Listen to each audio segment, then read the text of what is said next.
Okay, so quickly, as a short introduction, I want to apologize for my lack of activity the past few days. Friend's birthday, long weekend, things didn't go as planned. Needed a little bit. I'm back. It's all that matters. I didn't quit. Today's video is about quitting, the psychology of quitting and what it does to your brain. As you can see, I have a laptop in front of me based off the light. I've decided, since I have not been active for a while, I could maybe try to do you guys the favor of actually writing out a script and reading it. Like I said, I would try.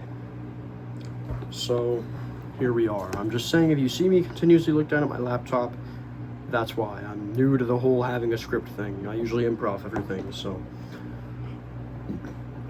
let's lock in here. Let's get it done. The psychology of quitting and what it does to your brain. Everyone quits something. A workout routine, a difficult class, project you started with excitement, but slowly lost motivation for. But quitting isn't just a decision. It actually changes how your brain handles stress, motivation, and confidence. Sometimes quitting protects your mental health. Other times, it slowly trains your brain to give up faster the next time life gets hard. So what actually happens in your brain when you quit? And how do you know the difference between quitting and giving up? Let's break it down.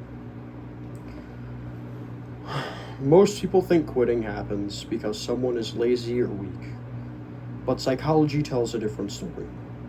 There are three main reasons humans quit things.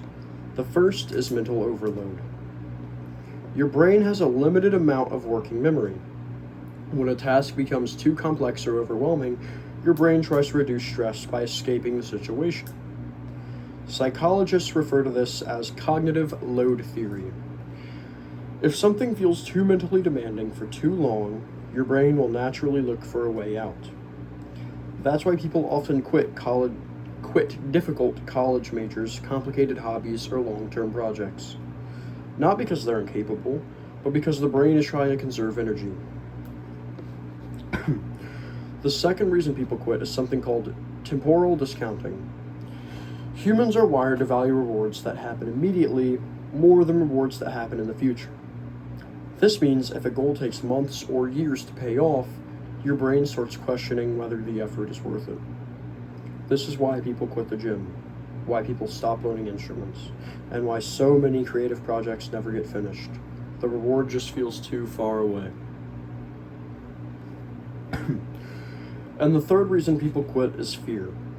When you think you might fail, your brain activates its threat detection system. The amygdala treats potential failure almost like a physical danger. Your heart rate increases, stress hormone rises, and suddenly quitting feels like relief, because quitting removes the threat.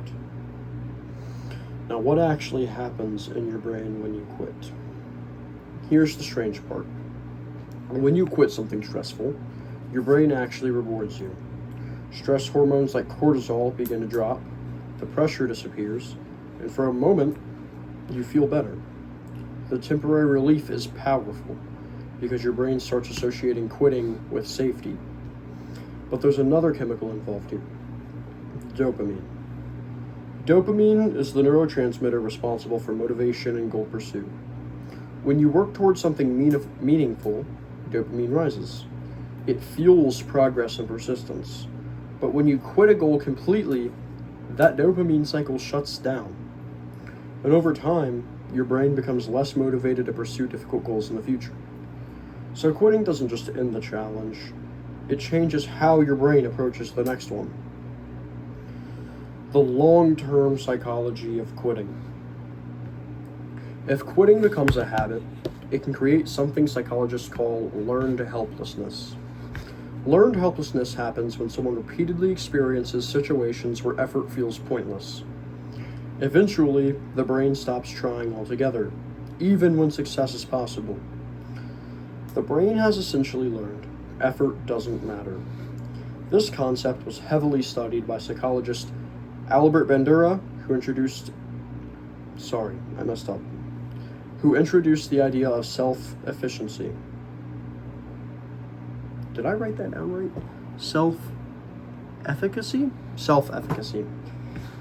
Self-efficacy is your belief in your ability to succeed. Every time you push through something difficult, that belief grows stronger. But every time you quit early, that belief weakens. And over time, it affects how you approach every challenge in life. Your brain starts expecting failure, which makes quitting feel like the safer option. When quitting is actually good, because obviously quitting can be good, like nicotine, things of that nature. But here's the important part.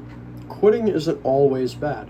Sometimes quitting is exactly the right decision. If someone stays in a toxic environment, like a harmful job or relationship, chronic stress can damage both physical and mental health. Constant stress increases cortisol levels, which can contribute to problems like depression, anxiety, and even heart disease. In those situations, quitting isn't weakness, it's survival. Psychologists call this adaptive disengagement. It means recognizing when a goal, environment, or situation no longer serves your well-being. Strategic quitting allows you to redirect your time and energy towards something healthier. The key difference isn't whether you quit, it's why you quit. Quitting versus giving up. There's a huge difference between quitting and giving up. Quitting is a decision. Giving up is surrender. Quitting says, this path doesn't align with my goals anymore. Giving up says, I'm not capable. One protects your future, the other slowly limits it. The challenge isn't avoiding quitting completely. The challenge is understanding the reason behind it. Are you quitting because the goal no longer matters, or because it got uncomfortable? Because growth almost always lives on the other side of discomfort. Quitting can protect your mental health, but it can also reshape how your brain deals with difficulty. Every time you walk away from a challenge, your brain remembers that escape. And every time you push through something hard, it remembers that too. So the next time you feel like quitting something, ask yourself one question. Is this protecting me, or is this fear disguised as relief? Because the answer might change your direction of life.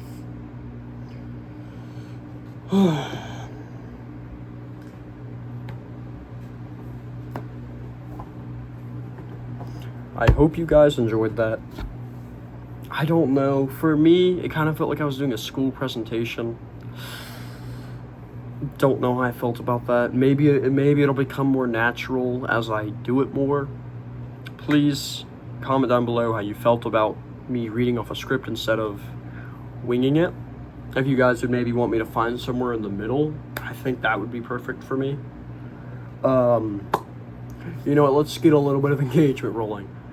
Comment one thing that you have quit, one thing that you almost quit but didn't, and why you appreciate the fact you didn't quit that thing.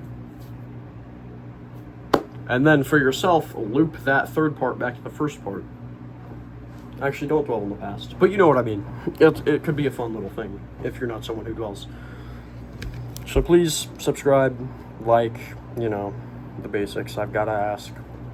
I hope you guys enjoyed this video.